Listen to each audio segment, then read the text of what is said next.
नमस्कार, मी डॉक्टर सुनील पवार, गॅस्ट्रोएंटरोलॉजिस्ट आणि liver specialist, Viman Nagar, Pune येथे प्रॅक्टिस करतो. हे चॅनल मी पोटाच्या संबंधित आजाराच्या माहितीसाठी बनवलं आहे. जर तुम्हाला रेग्युलर अपडेट्स पाहिजे असतील तर सबस्क्राईब करा आणि बेल आयकॉनवर क्लिक करा. आजचा टॉपिक आहे गॉल ब्लॅडर पॉलिप, म्हणजे पित्ताशयात होणारे गाठी. गॉल ब्लॅडर पॉलिप हे पित्ताशयाच्या मधल्या लेअरला, इनर लेअरला येणाऱ्या गाठी असतात, जे की आपल्या मस्सेसारखे गाठी असतात. गॉल ब्लॅडर पॉलिप्स हे जनरली रुटीन सोनोग्राफीमध्ये किंवा सिटी स्कॅन मध्ये दिसतात. मेजॉरिटी वेळेस ह्यांचे काही सिम्पटम नसतात, काही लक्षणं नसतात. आता आपण जाणून घेऊ की गॉल ब्लॅडर पॉलिप्सचे प्रकार काय असतात. गॉल ब्लॅडर पॉलिप एक तर कॅन्सर असू शकतो किंवा बिनाईन असू शकतो, म्हणजे ती गॉल ब्लॅडरची जी गाठ आहे ती कॅन्सरची नसू शकते. आता गॉल ब्लॅडर पॉलिप जे कॅन्सर नसतात त्याचे वेगवेगळे प्रकार असतात, जसे की चरबीची गाठ. बऱ्याच वेळेस गॉल ब्लॅडरच्या इनर लेअरवर चरबीची गाठ होते, जी की सोनोग्राफीमध्ये आपल्याला गॉल ब्लॅडर पॉलिप सारखी दिसते. दुसरं, गॉल ब्लॅडरच्या इनर लेअरमध्ये जर सूज आली असेल आणि त्या सुजेमुळे जर तिथे गाठ दिसत असेल तर ती पण गॉल ब्लॅडर पॉलिप सोनोग्राफीमध्ये आपल्याला दिसते. जर गॉल ब्लॅडरच्या वॉलमध्ये खूप सूज आलेली असेल आणि त्याच्यामुळे पूर्ण गॉल ब्लॅडरच्या बाहेरच्या लेअरला आणि आतल्या लेअरला अशी जर सूज पूर्ण इन्व्हॉल्व केली असेल तर त्याला ॲडिनोमायोमॅटोसिस म्हणतात.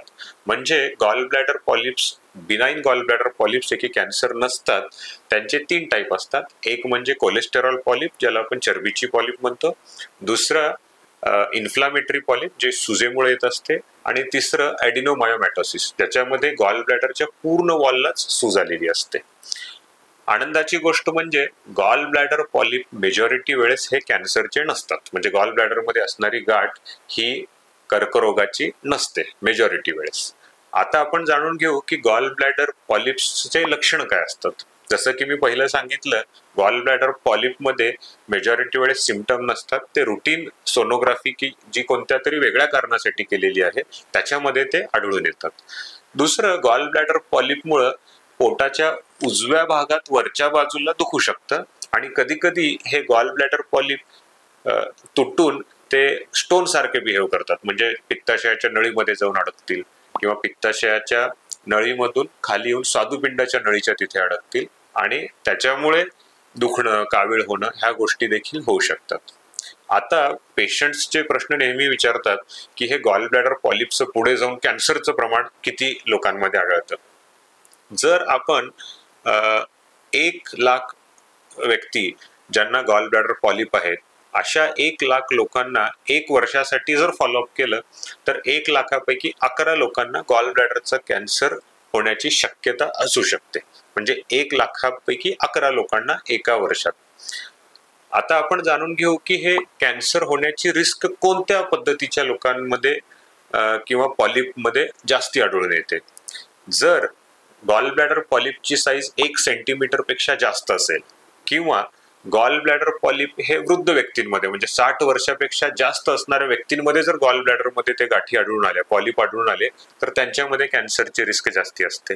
जर गॉल ब्लॅडरच्या पॉलिपची साईज वाढत असेल, म्हणजे सोनोग्राफी केली आज आणि त्याची साईज आहे 5 मिलीमीटर आणि 6 महिन्यानंतर आपण सोनोग्राफी केली आणि त्याची साईज जर 9 मिलीमीटर झाली, म्हणजे त्याची साईज वाढत चालली, तर अशा गॉल ब्लॅडर पॉलिपमध्ये कॅन्सर होण्याची शक्यता जास्त असते.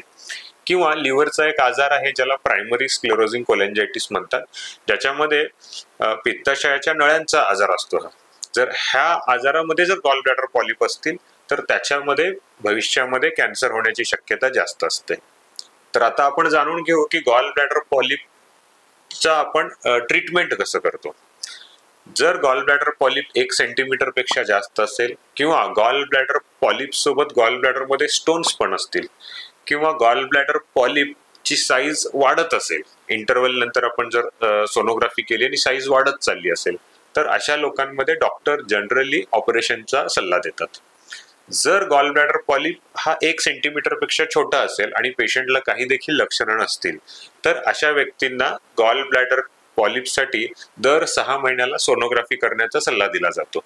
जर 6-6 महिन्याला सोनोग्राफी केल्यानंतर देखील जर गॉल ब्लॅडरच्या पॉलिपची साईज वाढत नसेल तर गॉल ब्लॅडर पॉलिप साठी सोनोग्राफी करण्याचा मुदत वाढवली जाते, जसं की दर वर्षाला सोनोग्राफी केली जाते. बऱ्याच वेळेस गॉल ब्लॅडर पॉलिप आणि छोटे स्टोन ह्याच्यामध्ये कन्फ्युजन असतं की छोटे स्टोन आणि गॉल ब्लॅडर पॉलिप मध्ये, त्याच्यामुळे बऱ्याच व्यक्तींचे गॉल ब्लॅडर पॉलिप काही वर्षानंतर निघून पण जातात.